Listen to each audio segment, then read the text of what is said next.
Hi everybody, I'm down here in my painting studio and thought I would talk to you about some of the things that I like to use with my acrylic paintings on canvas. I have a couple of them behind me right here, and I keep collecting different materials to use.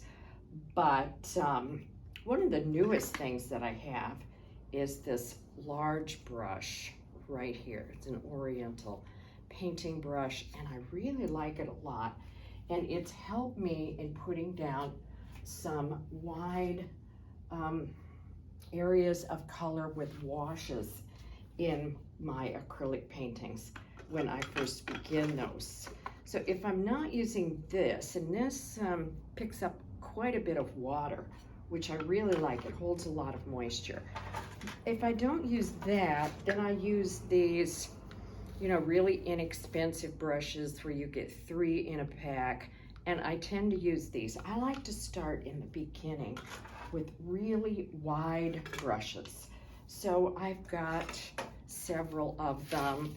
I've got some Liquitex Freestyle. I have got, I need to read the handle here, some Redline Princeton brushes.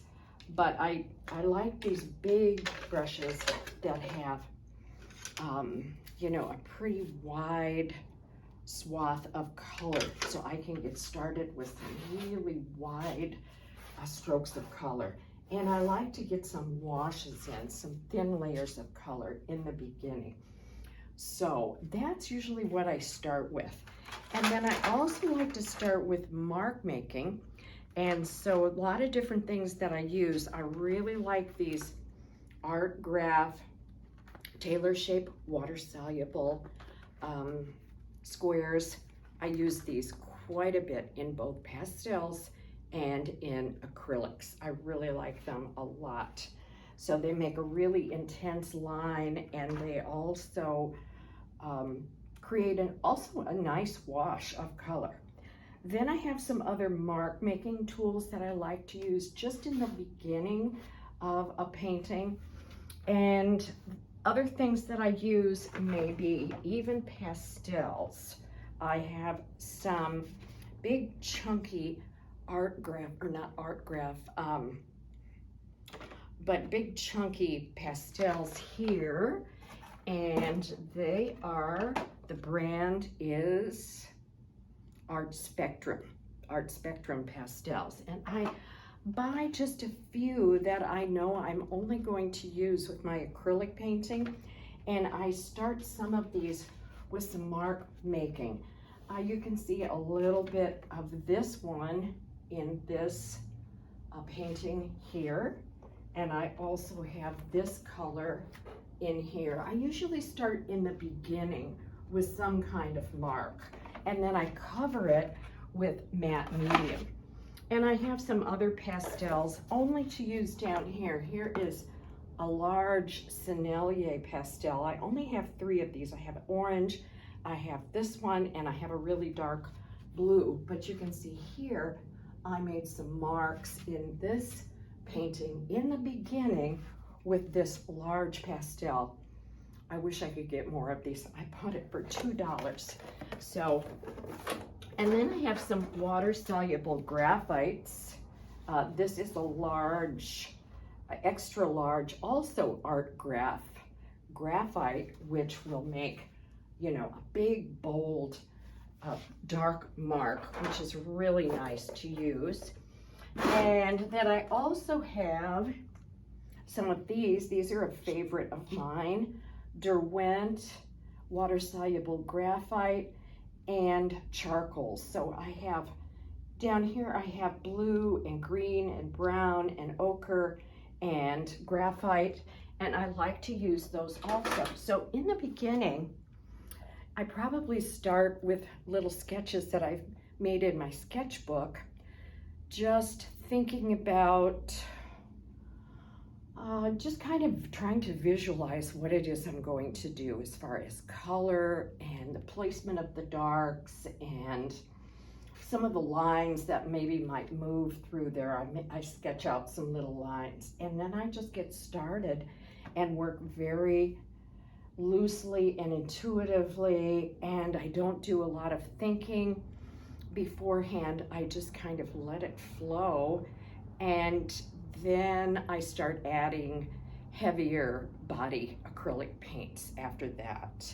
And so I usually have my color scheme in mind. This, of course, I had wanted to use a lot of different kinds of greens, and that was my intention with this one. I've got some really emerald primary greens, some olive, some earthy colors, some yellow greens, some blue greens, and then I've also added, you know, some brown for neutral. And then I knew that I needed kind of a complementary color, but I didn't want something bright red, so I have, you know, this really soft, kind of a neutral pink, actually, that is in here. So I really have had a thing for greens lately. So, and then with this one also has fluid acrylic washes in it, which I use golden fluid acrylics. And so I've got a phthalo blue, I've got an ultramarine, and then I also use some F&W ink right here, some antelope brown ink, which is a favorite of mine, and some graphite marks. And like I said, it has the pastel in the back. And then I start going for the next layer, which is a thicker layer of more opaque paint. And I apply those with different kinds of brushes or tools. Brushes that are a favorite are, well, I like this brush a lot. This is a Catalyst, a Princeton Catalyst. This is a nice big brush, and I use it quite a bit, as well as some flat brights. I think, no, I don't think it's a bright. I think it's a filbert. This one's a flat, but I have flat and I have filberts. I kind of like the long bristles on these brushes instead of something really short, because it gives it kind of a fluid line that I really like. So these are really kind of favorite brushes of mine right now. And then I have some new brushes, which are Egbert brushes. These have been fun to use. Very long bristles on these, and they're synthetic. They hold a lot of paint, so they're really fun to use. I enjoy those quite a bit. And then I have some Sash brushes to give kind of a round line that I think is a lot like a line a pastel might make. So I've got a few of these different big round Sash brushes. This one holds a lot of water and a lot of paint, so it's a real juicy kind of a line that one makes.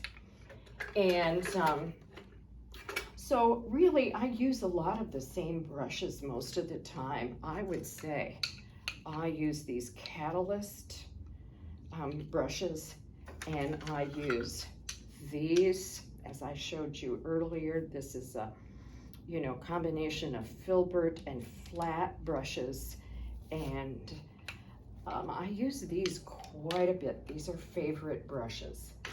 So because really I don't want to use the same brush for a painting. I want some big strokes of color. I want some small lines, some smaller mark making. And so it's always just kind of trying to mix it up and create some interesting things going on the surface. So I thought I would show you some of those things. I have a lot of other tools.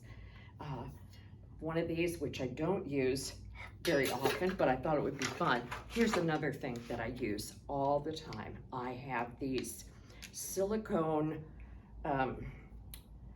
color shapers. I think that maybe is what they are called. I have several different ones. I have a really wide one right here. And what I like to do with these is I like to apply paint with it, but then I also like to dig through the paint to the layer underneath. That is one of the things I really enjoy doing. So I use these all the time. I use them to mix my paint as well as apply it and then dig right through it again. So, so I just wanted to show you some of the things that I have that I use when I'm painting.